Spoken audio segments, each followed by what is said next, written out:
À ce stade de la série, pour toute personne non fermée d'esprit, cela devrait lui être évident que ce monde a été créé par un Dieu unique et dans un but bien précis. Malgré toutes les preuves et miracles qui ont pu vous être exposés dans les 3 précédents épisodes, nous savons très bien qu'il restera toujours des gens sceptiques. Mais soyons honnêtes, ne croyez-vous vraiment pas en Dieu? Ou alors ne voulez-vous pas croire? N'est-il pas plutôt là un problème de fierté? Nous allons dans ce dernier épisode parler des dernières grandes questions à ce sujet. Mais avant de débuter, nous allons découvrir ce qu'est le design intelligent. C'est en partie cette découverte scientifique qui a effondré la théorie de l'évolution et qui a prouvé à beaucoup de scientifiques l'évidence de l'existence de Dieu. Le design intelligent a été découvert grâce aux toutes dernières technologies qui prouvent la complexité d'un être humain, des animaux, des plantes, etc. Lorsque vous voyez une voiture, vous remarquez qu'elle est harmonieusement bien faite. Les 2 phares sont de la même taille, chacun parallèle à l'autre, tout est bien fait pour que cela soit joli. Les rétroviseurs de chaque côté, idem. Si on avait mis un rétroviseur plus grand que l'autre ou un sur le toit, cela n'aurait pas rendu bien et n'aurait plu à personne. Les constructeurs ont fait quelque chose de joli avec des proportions bien spécifiques. N'importe qui voit une voiture sait que quelqu'un d'intelligent l'a fait. Le hasard n'aurait pas pu la réaliser, et encore moins avec des objets symétriques ou parallèles comme le possède une voiture. Quand vous voyez l'être humain, que voyez-vous? 2 yeux bien parallèles de chaque côté du nez, 2 oreilles de chaque côté de la tête. Nous n'avons pas une oreille sous le pied et un œil sur le mollet par exemple. Quand on voit comment tout est bien fait, cela témoigne une fois de plus de la création d'un être intelligent. Parce que le hasard, lui, ne se soucie pas d'avoir des proportions spécifiques. Et nous avons créé l'être humain dans la plus harmonieuse des formes. Je suppose que tout le monde a déjà vu cet édifice, la tour Eiffel, ou du moins en photo. Saviez-vous que celle-ci est fabriquée avec plus de 15 000 morceaux de fer et 20 millions de rivets? Vous imaginez 20 millions de rivets? Chaque rivet tous au bon endroit pour que chaque poutre soit fixée comme il faut. C'est ce qu'on appelle du design intelligent, tout est bien calculé. Et combien de temps a-t-il fallu? Combien de plans, de constructeurs? Et il n'y a pas une poutre qui dépasse ou quoi que ce soit, n'est-ce pas? Tout est vraiment bien fait. Donc comme on a dit, 15 000 morceaux de fer et 20 millions de rivets. Et si vous avez bien suivi l'épisode 2 de La Voie éternelle, vous devez vous souvenir l'extrême complexité d'une cellule, n'est-ce pas? Ainsi que les molécules et les milliers d'atomes qu'ils contiennent. Combien de cellules dans un être vivant? Plus de 50 milliards. À votre avis, qu'est-ce qui est plus compliqué? Une cellule ou un simple petit rivet? Donc 20 millions de rivets ou plus de 50 milliards de cellules, toutes parfaitement bien réglées pour permettre la vie. Êtes-vous convaincu que la tour Eiffel ait été construite? Soyez convaincu que l'être humain l'a été aussi dans ce cas. Car croire que la tour Eiffel a été faite par chance serait irrationnel et complètement impossible. Il en est de même pour l'être humain. Soyez bien réceptifs à cela. Quand nous voyons cette sculpture, nous savons qu'un artiste doué l'a réalisée, n'est-ce pas? Peu de gens seraient capables de le faire, mais nous sommes sûrs et certains que quelqu'un l'a fait. Nous n'avons jamais vu cette personne, mais son œuvre témoigne de son existence. Lorsque nous regardons autour de nous, il est évident qu'il en est de même pour tout ce que Dieu a créé. Son existence est visible à travers ses œuvres.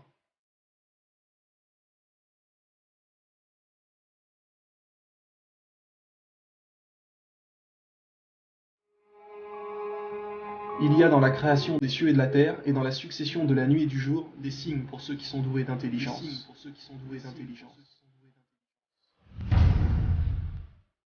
Allez-vous renier toute votre vie? Pensez-vous réellement que ce monde s'est fait comme ça, d'un coup, d'un claquement de doigts? Comme dit précédemment, si le créateur de cette sculpture était là et que vous lui disiez « Non, ce n'est pas vous qui avez créé cette statue, mais le hasard », il vous dirait que vous êtes fou. Il vous dirait sûrement « Faites-le dans ce cas ». Si je ne suis pas le créateur de cette statue, alors c'est qui? Est-ce vous qui l'avez créé? Ont-ils été créés à partir de rien, ou sont-ils eux les créateurs?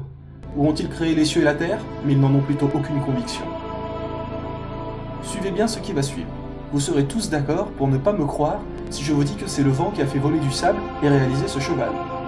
Même pendant des millions d'années, jamais le sable ne réalisera cela. Quand vous regardez le hasard faire les choses, vous aurez à la limite des petits tas de sable, des dunes. Jamais des choses aussi compliquées que ça.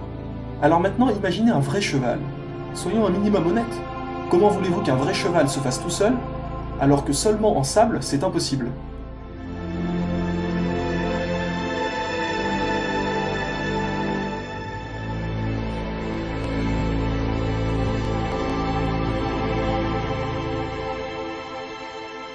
Albert Einstein a dit « Un peu de science vous éloigne de Dieu, mais une profonde connaissance de la science fait de vous un croyant. » Aujourd'hui, les scientifiques qui commencent à comprendre que Dieu existe éliminent tous les modèles de Dieu, c'est-à-dire toutes les divinités qui ont pu être inventées à travers les civilisations, comme le dieu du soleil, le dieu de la mer, etc., mais affirment qu'il y a obligatoirement un être intelligent qui a tout créé.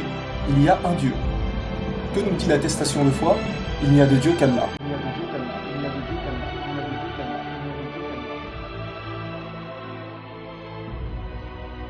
Alors maintenant, penchons-nous sur les dernières grandes questions que disent la plupart des gens qui ne veulent pas croire en Dieu. Par exemple, d'accord, Dieu existe, mais alors pourquoi y a-t-il autant de mal sur Terre? Pourquoi autant de viols, de crimes, etc. Nous savons que la vie sur Terre est un test. Nous devons faire ce que Dieu nous a enseigné pour atteindre le paradis. Donc quand on réfléchit logiquement à cette question, nous comprenons tout de suite. La raison pour laquelle il y a le mal sur Terre est que Dieu nous a voulu libres. Quand par exemple une fille se fait violer, est-ce Dieu qui a violé cette fille? Non, ce n'est pas lui qui descend sur Terre et commet cet acte. C'est un être humain. Dieu au contraire a strictement interdit de faire ça. Il nous dit maintenant vous êtes libres, moi je vous interdis de commettre le mal, à présent faites ce que vous voulez, vous assumerez le jour du jugement. Si Dieu nous avait obligés de faire que le bien, et qu'il nous serait impossible de faire du mal, alors où serait le test? Nous ne serions que des marionnettes. Si par exemple vous arrivez à votre lycée le jour de votre bac, vous avez sur le questionnaire les questions, mais aussi les réponses à côté. Alors dans ce cas-là, où est l'examen? Puisque vous ne pouvez pas vous tromper. Il nous faut obligatoirement le libre arbitre, et c'est pour ça qu'il y a du mal sur Terre. Parce que si nous ne l'avions pas, il n'y aurait aucun test. Mais Dieu nous a interdit tous ces actes. Ce n'est que l'être humain qui s'entête et fait du mal. Si dès qu'il y a quelqu'un qui s'apprête à tuer, Dieu apparaît et empêche ce crime. Dans ce cas-là, tout est fini. Nous voyons Dieu, donc il n'y a plus de test. Heureusement qu'il ne se montre pas et qu'il laisse aller les choses sur Terre. De la même manière, heureusement qu'il n'y a pas les réponses au bac. Comprenez bien ça, la vie sur Terre n'a pas d'importance, ce n'est que le test. C'est pour ça qu'il laisse faire les choses. La vraie vie commence après la mort. Répondez à l'appel de votre Seigneur avant que ne vienne un jour dont Dieu ne reportera jamais le terme. Ce jour-là, nul refuge pour vous, et vous ne pourrez point nier vos péchés.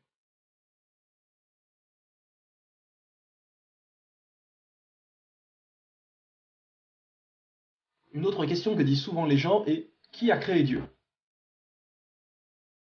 Bon, si par exemple, je demande la permission à un ami d'ouvrir une porte, et cet ami me dit « Attends, je dois demander la permission à un autre ami », puis cet ami doit demander aussi la permission à un autre ami, et ainsi de suite à l'infini.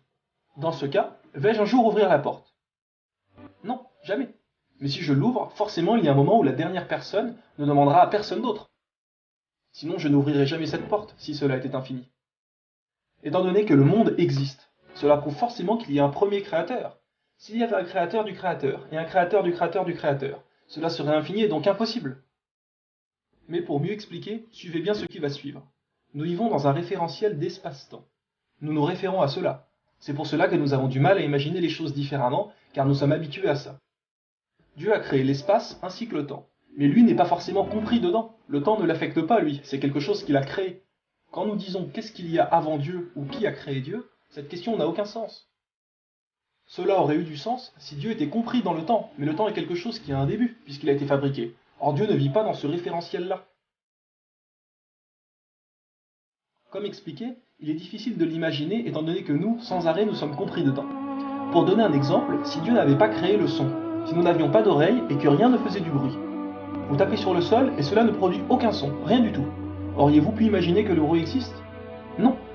C'est juste parce que nous vivons avec que nous le comprenons. Si Dieu avait voulu, il aurait pu créer plus de 5 sens à l'être humain. Tout est une question d'habitude. Mais en réalité, il n'y a pas d'avant Dieu. Dieu est incréé. Nous sommes une création et une création doit avoir un créateur. Mais le créateur, lui, n'a pas besoin de créateur. Tout ce qui a un début a une cause. Notre univers a un début. Donc notre univers a une cause, notre créateur. Mais Dieu, lui, n'a pas de début, donc il est incréé. Et d'ailleurs, Dieu nous a déjà répondu à cette question dans le Coran. Il est Dieu unique, il n'a jamais engendré, n'a pas été engendré non plus. Ou bien encore, Dieu, celui qui subsiste par lui-même. Une autre question est pourquoi Dieu a interdit le porc? Beaucoup de gens pensent que le porc est interdit car au temps du prophète Mohammed, il n'y avait pas de frigo et donc la viande ne pouvait pas se conserver à cause de la chaleur. Mais que maintenant que la technologie existe, nous pouvons le faire et donc soi-disant en consommer. Sachez que ceci est absolument faux. Si vous vous renseignez sur le sujet, et vous n'avez qu'à regarder simplement sur internet, vous apprendrez que le porc a le système digestif extrêmement rapide et pauvre. Il digère en seulement 4 heures et n'a qu'un seul estomac. Contrairement aux viandes autorisées, comme par exemple la vache, qui digère en 24 heures et possède 4 estomacs. Ce qui fait que le porc n'a pas le temps d'éliminer les toxines et que donc celles-ci vont dans sa viande. Le porc est le seul animal omnivore qui ne dispose pas d'un enzyme. C'est ce qui permet de détruire ses déchets et toxines alimentaires. Il ne les élimine pas, Et vous savez que le porc mange n'importe quoi, comme des animaux morts, ses excréments, etc. Donc si une maladie ou quoi que ce soit va dans sa viande, vous la mangez aussi. La consommation du porc peut être la cause de pas moins de 70 types de maladies. Une personne peut avoir plusieurs helminths, comme l'ascaride, l'ankylostome, etc. L'un des plus dangereux est le Taenia solium, qui dans la terminologie courante est appelé ténia, ou ver solitaire. Il se réfugie dans l'intestin et il est très long. Ses œufs pénètrent le système sanguin et peuvent ainsi atteindre pratiquement tous les organes. S'ils pénètrent dans le cerveau, ils peuvent provoquer des pertes de mémoire. S'ils pénètrent dans le cœur, ils peuvent provoquer un arrêt cardiaque. S'ils pénètrent les yeux, ils peuvent causer la cécité. Et s'ils pénètrent le foie, ils peuvent y causer de sérieux dommages. Ils peuvent endommager presque tous les organes du corps. Une idée reçue que le fait de bien cuire la viande tuerait les œufs est fausse. En effet, dans un projet de recherche entrepris aux États-Unis, il a été découvert que parmi 24 personnes ayant contracté le Taenia solium, 22 avaient fait bien cuire leur viande de porc. Cela prouve que le fait de bien cuire la viande ne change rien. L'acide urique est une substance dangereuse pour le corps humain. Il est important de savoir que le corps du cochon ne se débarrasse que de 2% de son acide urique. Les 98% restants ne sortent pas du corps. Pourquoi croyez-vous que pour beaucoup de maladies, quand le patient arrive chez son médecin, le docteur lui dit très fréquemment « arrêtez la charcuterie ». Il y a beaucoup d'autres choses sur l'organisme du porc, mais cela prendrait trop de temps de tout mentionner. Mais voilà pourquoi Dieu l'a interdit dans le Coran en disant « vous êtes interdit la chair de porc ». Ou bien dans la Bible, vous ne mangerez pas de porc, vous le tiendrez comme impur. Dans la Torah, vous ne mangerez pas de leur chair, etc., etc. Pour l'alcool, je pense qu'il n'est pas la peine d'expliquer cela pendant très longtemps. Tous les morts qui sont dus à l'alcool, les accidents de la route, les viols ou crimes commis sous alcool, etc. Un humain, par exemple, va toujours parler poliment à une personne âgée par respect. Cela est déjà ancré en lui, ça lui semble normal. Mais sous alcool, nous perdons toute logique, et celui-ci peut lui parler mal. Quand vous allez aux toilettes, vous vous cachez toujours des gens. Par contre, en étant ivre, cela ne vous dérange pas d'uriner devant tout le monde. Tous nos principes disparaissent. Nous ne savons plus faire la différence du bien et du mal. Des gens pourront dire « oui, mais un peu de porc ou un peu d'alcool, ce n'est pas grave ». Mais honnêtement, peu de gens n'ont jamais été bourrés une seule fois dans leur vie. Par exemple, à leur 20e anniversaire, ou lors d'un mariage. Mais si cette fois-là, cette personne avait conduit et tué un enfant, ça y est, il serait trop tard. Dieu nous avertit sur tout ce qui peut nous faire du mal. Donc à partir du moment où il y a un tout petit peu de mauvais dans quelque chose, alors cela nous est interdit, parce que le mal l'emporte sur le bien. Dieu nous dit qu'il y a des choses bien dans l'alcool, et que d'ailleurs il y en aura au paradis, mais que celui-ci ne sera pas enivrant, et ne nous fera donc pas perdre notre raison. Dieu nous a dit dans le Coran, son mal est plus grand que son utilité. Cela n'est-il pas vrai? L'alcool a tué beaucoup de monde. Par contre, combien de personnes a-t-il sauvé?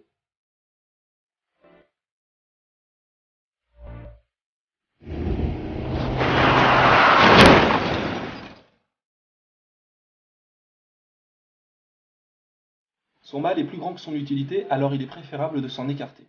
Maintenant, à vous de décider, il y a des tentations sur Terre. Faites votre choix, et chacun assumera quand le jour de la rétribution viendra. Les gens peuvent dire, oui, mais si le porc est mauvais, alors pourquoi est-il bon au goût? Mais quand on réfléchit, c'est tout à fait logique, étant donné que c'est un test. Il fallait forcément qu'il soit bon pour vérifier si malgré qu'il est bon au goût, est-ce que nous en mangeons quand même? S'il avait eu le goût des excréments par exemple, est-ce que des gens en mangeraient? Non, bien sûr que non, donc il n'y aurait pas de test finalement. Si une femme veut tester la fidélité de son mari, va-t-elle lui envoyer une vieille dame ridée pour le draguer? Ou va-t-elle lui envoyer une jeune et jolie fille? Évidemment qu'elle lui enverra une jolie fille. Dieu fait exactement pareil. Tout ceci n'est qu'une illusion, une tromperie. Et la vie présente n'est qu'un objet de jouissance trompeuse. Une autre grande question est pourquoi faut-il faire le ramadan? Beaucoup de gens aussi se disent pourquoi faut-il s'empêcher de manger? Il nous l'a demandé parce que cela est bon pour nous. Allez voir n'importe quel docteur, qu'il soit croyant ou non, et demandez-lui est-ce que c'est bon de jeûner? Tous vous répondront que c'est excellent pour la santé et que c'est un lavage d'estomac, cela repose le corps, etc. Nous mangeons beaucoup trop de fois par jour. Toujours à grignoter quelque chose, le corps ne se repose jamais, l'estomac travaille tout le temps. Et vous vous demandez pourquoi il y a autant de maladies du foie, des reins, etc. Mais Dieu ne nous a pas demandé de manger autant par jour. À la base, l'être humain n'a pas besoin d'autant de repas. Le ramadan sert aussi à se mettre à la place des pauvres qui n'ont rien à manger. Pensez-vous un peu à ces gens-là, quand tous les soirs vous cuisinez de la viande, des plats en sauce. Vous avez soif, vous avez juste à ouvrir le robinet, alors que certains doivent marcher des kilomètres pour avoir un peu d'eau dans un puits.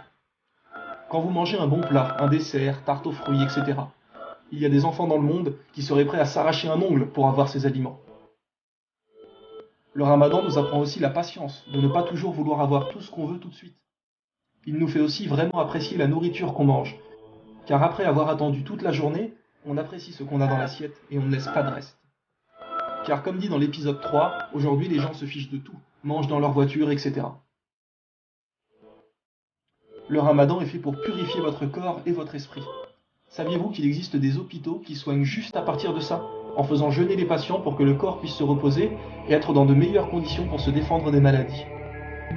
C'est pour cela que Dieu nous a demandé de jeûner dans le Coran, dans la Bible. Et plus vous apprendrez la religion, et plus vous saurez que ce que Dieu nous a interdit est mauvais pour nous, et ce qu'il nous a demandé de faire est bon pour nous. C'est lui qui nous a créés, il est le créateur des cieux et de la terre, ne sait-il pas ce qui est bon pour nous? Dieu est infiniment doux et parfaitement connaisseur. Mais malgré tout ça, les gens s'attachent quand même à cette vie sans se soucier de l'au-delà. Comme nous a dit Dieu dans le Coran, chapitre 87, verset 16, mais vous préférez plutôt la vie présente alors que l'au-delà est meilleur et plus durable. Sachez que la vie présente n'est que jeu, amusement, vaine parure, une course à l'orgueil entre vous et une rivalité dans l'acquisition des richesses.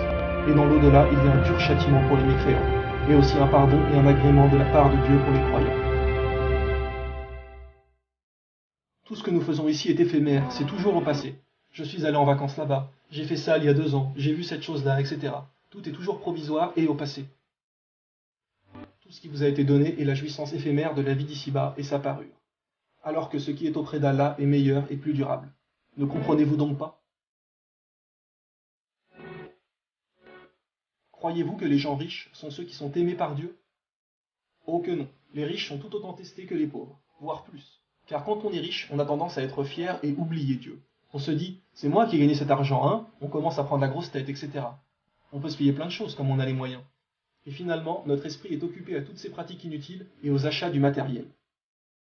Alors que les pauvres pensent beaucoup plus à Dieu et n'ont pas l'esprit occupé comme la plupart des riches qui passent leur temps dans les hôtels, dans les boutiques, etc. C'est pour cela que notre bien-aimé prophète a dit « J'ai vu beaucoup de pauvres au paradis ». Dieu nous a dit à propos des non-croyants qui se préoccupent justement que de l'argent, de faire la fête, etc. Ces gens-là aiment cette vie éphémère et laissent derrière eux un jour bien lourd.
Mais